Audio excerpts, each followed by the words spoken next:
So hello everyone. JCC Gurukul के सभी member वासियों की तरफ से आप सभी को जोहार अभिनंदन व्यक्त करती। इस प्रकार झारखंड के साहेबगंज जिला से आप लोग का चौकीदार वैकेंसी का नोटिफिकेशन जो कि जारी किया गया है। तो इस फॉर्म को कैसे भरना है, सबसे पहली बात, ये फॉर्म आप लोग को मिलेगा कहाँ? तो उसके लिए आप लोग व्हाट्सएप ग्रुप ज्वाइन कर लीजिए, जिसका लिंक आप लोग को डिस्क्रिप्शन बॉक्स में मिल जाएगा। इसका जो पीडीएफ है उसी ग्रुप में, साथ ही साथ टेलीग्राम ग्रुप में भी शेयर कर दिया गया है।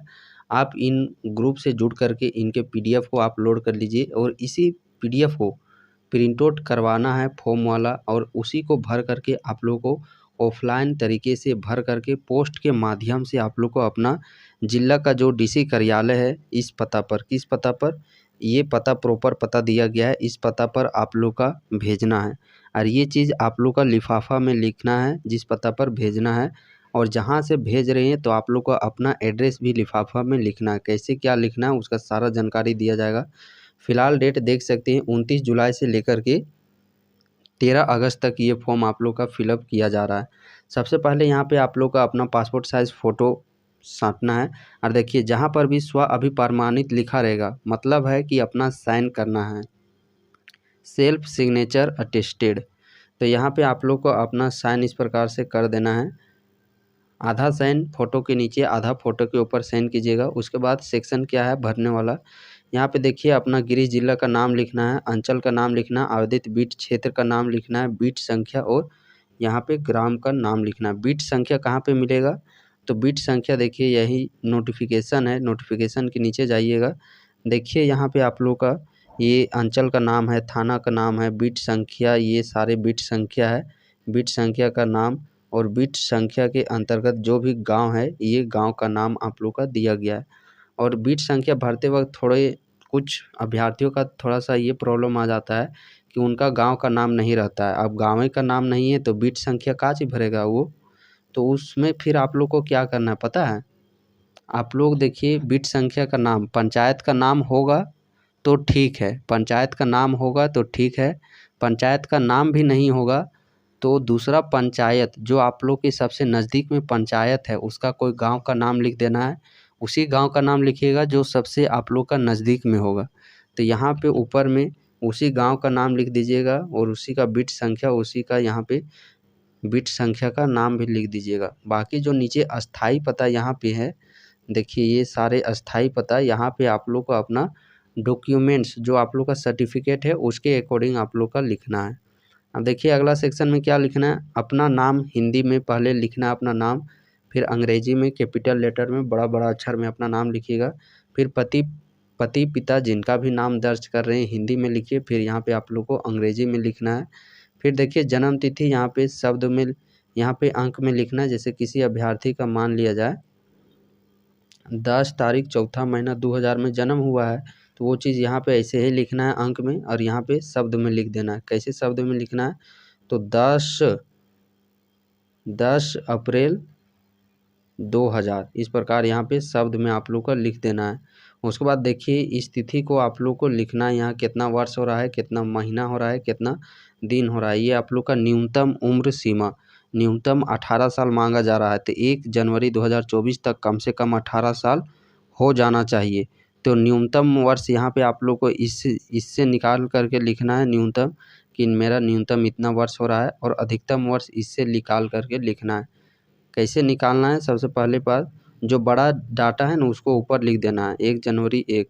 अब जैसे इसका जन्म हुआ 10 तारीख चौथा महीना 2000 ईस्वी में, तो अब देखिए इसी को घटा देना है। 1 10 घटेगा नहीं, 1 महीना पैंचा लेंगे तो 31 दिन हो जाएगा। चूँकि 1 महीना में 30 दिन, तो 30 पैंचा लिए 31 हो गया, तो यहाँ बच गया कितना, 21 हो जाएगा। अब 1 महीना तो 0 बच गया, तो इससे फिर 1 साल पैंचा लेंगे। 1 साल में 12 महीना होता है, 12 में 4 गया तो 8, यहाँ पे 23 बचा, तो 23 डबल 0 माइनस करेंगे तो 23 साल 8 महीना 21 दिन। तो वो चीज़ यहाँ पे उसी प्रकार से निकाल करके लिख लेना है। उसके बाद देखिए आवेदक का अस्थाई भाषा, स्थानीय भाषा, आप लोग का जो स्थानीय भाषा है वहाँ पे आता है हाँ, नहीं आता है नहीं, तो हाँ और नहीं में दर्ज करना है आप लोग का। और कोशिश कीजिए वहाँ का जो स्थानीय भाषा है उसका भी नाम आप लोग ब्रैकेट में लिख दीजिएगा, क्योंकि उसी का एग्ज़ाम आप लोग का देना पड़ेगा। अस्थाई पता में देखिए ग्राम मोहल्ला का नाम, पंचायत वार्ड का नाम, पोस्ट का नाम, थाना का नाम, अंचल का नाम, जिला का नाम और राज्य का नाम सारा दर्ज कर देना है। दूसरा पेज में देखिए pin code, mobile number, email ID यदि है तो दीजिए, नहीं है नहीं दीजिए। उसके बाद पत्राचार पता, पत्राचार पता क्या होता है, यहाँ पे ये सारा जानकारी देना है जो ऊपर में दिए वही देना है। ग्राम मोहल्ला, पंचायत, पोस्ट, थाना, अंचल का नाम, जिला का नाम, राज्य का नाम। बस पत्राचार पता में एक चीज़ अलग हो जाता है कि पिन कोड देना अनिवार्य है। पिन कोड देना अनिवार्य इसीलिए हो जाता है चूँकि देखिए कोई भी जब हम लोग पोस्ट के माध्यम से पत्र लेटर को एक जगह से दूसरे जगह पर भेजते हैं तो वो ट्रैक कैसे करता है कि हमको इसी जगह पर देना है, सो वो ट्रैक करता है पिन कोड के माध्यम से ही। पिन कोड उसका जरिया होता है। जैसे हम लोग गाड़ी का नंबर कैसे दिया जाता है, JH02, JH01, JH2324, तो उससे पहचान लेते हैं हाँ इस जिला का ये गाड़ी का नंबर है। तो उसी प्रकार वहाँ जो है पोस्टमैन वो उस चीज़ को पता करता है कि इस जगह पर, इस पते पर इस पत्र को भेजना है। तो पिन कोड यहाँ पे सही दर्ज करना ज़रूरी है। सही दर्ज कीजिएगा। अपना जो भी शरीर का निशान है, तिल का निशान है, कटा फटा जो भी निशान है वो चीज़ दे दीजिएगा। यहाँ पे शैक्षणिक योग्यता, मैट्रिक कहाँ से पास किए हैं, जैक से, कोई CBSE से पास किया है CBSE लिख दीजिएगा। जोन वर्ष में यहाँ आप लोग पास किए हैं वो वर्ष लिख देना है। जैसे ये 2017 में पास है कोई अभ्यर्थी 2017 लिखेगा। जैसे जैक में 500 टोटल रहता है, 500 में इस अभ्यर्थी का 400 नंबर आया सो 400 लिखेगा। अब प्रतिशत में 500 का 400 कितना प्रतिशत हो जाता है, 80%। तो प्रतिशत यहाँ लिख देना है। इंटरमीडिएट में भी उसी प्रकार लिख देना है। ग्रेजुएशन में भी उसी प्रकार अन्य किसी तरह का है तो वो भी लिख दीजिए। लेकिन हाँ याद रहे, ग्रेजुएशन का दे रहे हैं, इंटर का दे रहे हैं या कोई कंप्यूटर सर्टिफिकेट दे रहे हैं तो उसका भी जेरोक्स साथ में आप लोग को देना ज़रूरी है उसमें। फिर अभ्यर्थी का लिंग महिला है पुरुष है अपना जानकारी दे दीजिए। उसके बाद फिर यहाँ पे कोटि, किस कैटेगरी से आप संबंधित रखते हैं, इन किसी भी कैटेगरी से आप जिससे संबंधित रखते हैं उस कैटेगरी का नाम यहाँ पे आप लोग को दर्ज कर देना है। उसके बाद देखिए आवासीय प्रमाण पत्र, यहाँ पे रेफरेंस नंबर लिखना है। यहाँ पे डेट ऑफ इशू निर्गत तिथि दे देना है। यहाँ पे जाति प्रमाण पत्र का रेफरेंस नंबर जो JHRC/2024/ कुछ 5-6 डिजिट का नंबर रहता है, JHCBC इस प्रकार ये OBC का बताया जा रहा है। तो उसी प्रकार को SC ST से रहता है उसका रेफरेंस नंबर बायां तरफ दिया रहता है, वो चीज़ देख लीजिएगा। फिर डेट ऑफ इशू लिखना है। फिर EWS जो आर्थिक रूप से कमज़ोर वर्ग है EWS, वो आप लोग यहाँ पे अपना रेफरेंस नंबर और जन्म तिथि दीजिएगा जो भी डेट ऑफ इशू है। उसके बाद परीक्षा शुल्क, पोस्टल ऑर्डर, बैंक ड्राफ्ट संख्या यहाँ पे देना है। किस तिथि को आप लोगों ने बैंक ड्राफ्ट बनवाया उसका जिक्र यहाँ पर आप लोगों को देना है। बैंक ड्राफ्ट देखिए आप लोग का 200 रुपया और 100 रुपया का बन रहा है। 200 रुपये किसका बन रहा है, चाहे आप मेल हो चाहे आप फीमेल हो। जनरल कैटेगरी हो गया, BC1 हो गया, BC2 हो गया और EWS के लिए, इनके लिए 200 रुपया लग रहा है। 100 रुपया SC और ST, चाहे आप मेल हो चाहे आप फीमेल हो, दोनों के लिए 100 रुपया का बैंक ड्राफ्ट लग रहा है। ये चीज़ आप लोग, यदि ATM है तो आप बैंक चले जाइए वहाँ से बन जाएगा। नहीं है ATM तो आप लोग पोस्ट के अब जो पोस्ट ऑफिस है वहीं पे भारतीय पोस्टल, वहाँ पे आप लोग का मिल जाएगा, भारतीय पोस्टल ऑर्डर मिल जाएगा। तो आप लोग वहाँ से भी खरीद सकते हैं भारतीय पोस्टल ऑर्डर। देखिए पोस्टल ऑर्डर और बैंक ड्राफ्ट दोनों का ऑप्शन है। ATM है तो बैंक चले जाइए, ATM नहीं है तो पोस्ट ऑफिस में ही भारतीय पोस्टल ऑर्डर खरीद लीजिएगा। उसके बाद फिर अगला में क्या भरना है, देखिए यदि आप पहले से चौकीदार पद पर बहाल हैं तो आप लोगों का 10 वर्ष का जैसे अधिकतम उम्र सीमा का छूट दिया जा रहा है। तो उसके लिए यहाँ पे उसका कुछ भी प्रमाणित आपको मिला होगा कागज़ उगज तो उसका जानकारी दे देना है। और वही देखिए यहाँ पे ये देखना है चौकीदार, यदि आप वही चौकीदार के रूप में पहले से कार्यरत है तो कार्य अनुभव का यहाँ पे आप लोग का अपना जानकारी दे देना है, संख्या और दिनांक दे देना है। कुछ प्रमाणित पत्र मिला होगा उसी में देना है। यहाँ पे देखिए घोषणा पत्र है, घोषणा में मैं, फिर यहाँ पे अपना नाम लिखना है। एतत् द्वारा घोषणा करता हूँ कि ऊपर जो भी जानकारी सूचना दिया गया है वो मेरे जानकारी और विश्वास में सही है। किसी भी स्तर पर सूचनाएं गलत पाए जाने पर बिना किसी पूर्व सूचना के मेरे ऊपर में जो अभ्यर्थी है रद्द किया जाता है। यानी कि ये आप घोषणा कर रहे हैं, किसी तरह का कुछ गलत पाया जाएगा तो आप लोग का जो फॉर्म है वो फॉर्म रिजेक्ट कर दिया जाएगा। यहाँ पे तिथि दे दीजिएगा जिस तिथि को आप लोग जमा कर रहे हैं, यहाँ पे स्थान, फिर यहाँ पे आप लोग को साइन कर देना है। वैसे ही साइन कीजिएगा जैसा साइन आप लोग फोटो में किए, हिंदी से किए हैं तो हिंदी से कीजिए, इंग्लिश से किए हैं तो इंग्लिश से कीजिए। ये सारा चीज़ फॉर्म भरने के बाद फॉर्म भरा जाएगा। फॉर्म भरने के बाद देखिए ये सारे आप लोग को जेरोक्स देना है, और जिसका जिसका जेरोक्स आप लोग के पास उपस्थित है उसमें यहाँ पर आप लोग टिक कर दीजिएगा कि हाँ आवासीय प्रमाण पत्र हमने दिया है, इस पर टिक आउट कीजिएगा। जाति प्रमाण पत्र दिया है, टिक आउट कीजिएगा।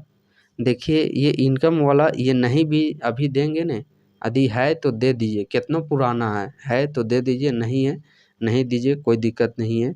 लेकिन ऊपर का अनिवार्य है, आवासीय प्रमाण पत्र जरूरी है, जाति प्रमाण पत्र जरूरी है। यदि देखिए कोई डिसेबिलिटी पीडब्ल्यूडी कैंडिडेट है, पीडब्ल्यूडी डिसेबिलिटी कैटेगरी का है, तो आप लोग को ये सर्टिफिकेट देना है। अन्यथा जो सिंपल इसका लाभ नहीं ले रहा है, कोई नॉर्मल व्यक्ति है, तो वो नहीं भी देंगे चलेगा, और नहीं देना भी नहीं है ये नहीं तो देंगे का चीज़। उसके बाद अगला है देखिए खेल, जो खिलाड़ी है आप लोग का सर्टिफिकेट है आप लोग दीजिए, बट जो नॉर्मल अभ्यर्थी है उसको नहीं देना है। हाँ लेकिन ये सबके लिए देना है। जो मैट्रिक का है अंक प्रमाण, जो मार्कशीट जिसमें नंबर दिया रहता है उस मार्कशीट का जेरोक्स देना है, सभी के लिए ये अनिवार्य है।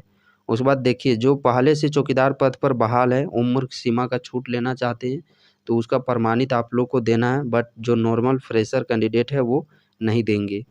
और देखिए ये 26 रुपये का डाक टिकट ये सबको देना अनिवार्य है।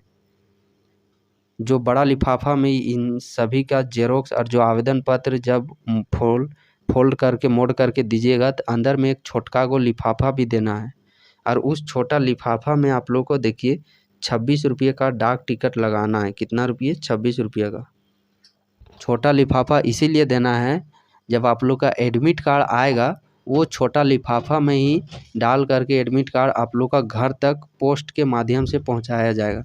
जैसे अभी आप लोग पोस्ट करने जाइएगा न तो वहाँ पे पैसा लिया जाएगा, तो वही पैसा जो कार्यालय है वो आप लोगों से पहले ले लिया जा रहा है।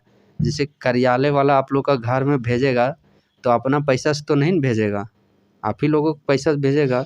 तो इसीलिए वो 26 रुपये का डाक टिकट चिपका करने के लिए बोला जा रहा है। यदि ये चीज़ नहीं चिपकाइएगा, आपका घर तक भी एडमिट कार्ड नहीं आएगा, तो उस केस में क्या करना पड़ेगा, आपको अपना खर्च पर कार्यालय जाना पड़ेगा, वहाँ से एडमिट कार्ड लेना पड़ेगा। आप जो भी 50-60 किलोमीटर में दूर है तो वहाँ पे भाड़ा लगा के जो भी 100-200 खर्चा करने जाइएगा, उससे अच्छा है कि अभी आप लोग 26 रुपये का डाक टिकट दे दीजिए।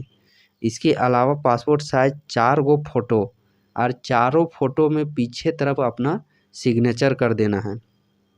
तो देखिए ये सारे डॉक्यूमेंट्स आप लोग को देना ही देना अनिवार्य है। जो एक फ्रेशर कैंडिडेट है नॉर्मल, जो ना ही कोई खेल खिलाड़ी है, ना ही डिसेबिलिटी है, और ना ही पहले चौकीदार पद पर बहाल है, तो उसको कौन कौन सा डॉक्यूमेंट्स लग रहा है यहाँ पे देखिए हाईलाइट कर दिया जा रहा है। एक तो आवासीय सबके लिए ज़रूरी है, जाति ये भी सबके लिए ज़रूरी है, मैट्रिक ये भी सबके लिए ज़रूरी है, 26 रुपये का डाक टिकट ज़रूरी है। और यहाँ पे देखिए जो पोस्टल ऑर्डर है, बैंक ड्राफ्ट बनवाइएगा, ये बैंक ड्राफ्ट का जेरोक्स भी देना अनिवार्य है। साथ में जो 4 पासपोर्ट साइज़ फ़ोटो है ये चीज़ भी आप लोग का देना अनिवार्य है, यानी कि 6 गो चीज़ देना अनिवार्य है। और यहाँ पे नीचे जो लाइन है इसको स्पष्ट रूप से आप पढ़िए। प्रमाण पत्रों की स्व अभिप्रमाणित प्रति संलग्न करें। स्व अभिप्रमाणित मीन्स अपना है जो कि वो सिग्नेचर कर देना है। तो जितना भी जेरोक्स दीजिएगा, आवासीय, जाति, मैट्रिक, आधार कार्ड, और हाँ इसमें एक मेंशन कर लीजिए, आधार कार्ड को मेंशन नहीं किया गया है, सो यहाँ पे 11वां नंबर में आधार कार्ड भी आप लोगों को देना है। और सभी जेरोक्स में आप लोग को अपना साइन कर दीजिएगा। तो ये हो गया प्रॉपर आप लोगों का फॉर्म भरने का तरीका, कि कैसे फॉर्म आप लोगों को भरना है। ये सारा फॉर्म भर लीजिएगा, और जितना यहाँ जेरोक्स कॉपी लेने का बात किया गया है, सभी जेरोक्स कॉपी को लेकर के आप लोग को एक बड़ा लिफाफा, एक छोटा लिफाफा में 26 रुपये का वही डाक टिकट लगा दीजिएगा, और बड़ा लिफाफा के अंदर में सबको दे देना है। अब बड़ा लिफाफा के ऊपर क्या चीज़ लिखना है, चलिए उस चीज़ को देख लेते हैं। उसको देखने से पहले यहाँ पे एक झलक आप लोग देख लीजिए कि बैंक ड्राफ्ट कैसे रहता है। सो ये है आप लोग का बैंक ड्राफ्ट। अब बैंक ड्राफ्ट में पूछा गया था संख्या, तो यहाँ पे देखिए संख्या 6 डिजिट का यहाँ पे संख्या है। पूछा गया था डेट, तो डेट यहाँ पे आप लोग का मिल जाएगा। यही आप लोग का बैंक ड्राफ्ट है।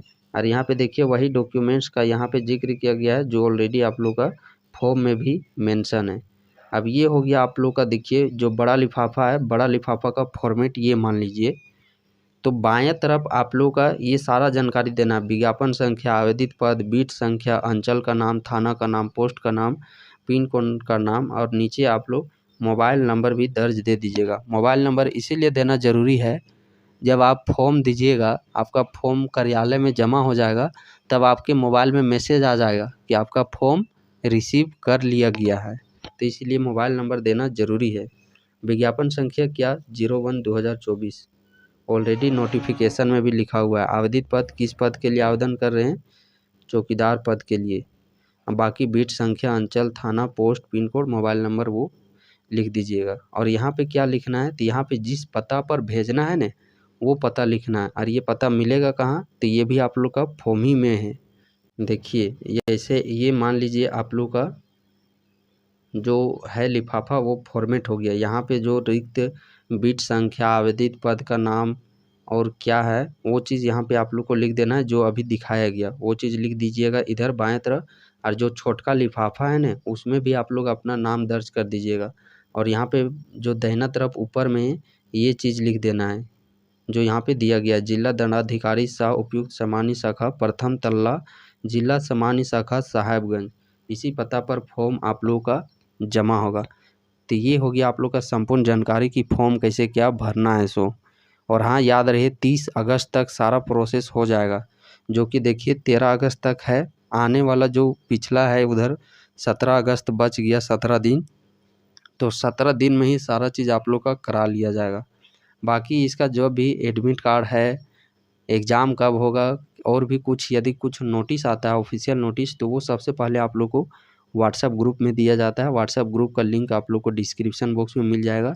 साथ ही साथ टेलीग्राम ग्रुप को भी आप लोग ज्वाइन कर लीजिए। चैनल को सब्सक्राइब करें या ना करें डजेंट मैटर, लेकिन ग्रुप में आप लोग अवश्य जुड़ जाइए। यदि आप लोग को लगता है कि नहीं इस चैनल से हम लोग को कुछ जानकारी मिल सकता है, तब जा कर के आप यूट्यूब चैनल को सब्सक्राइब कर सकती हैं।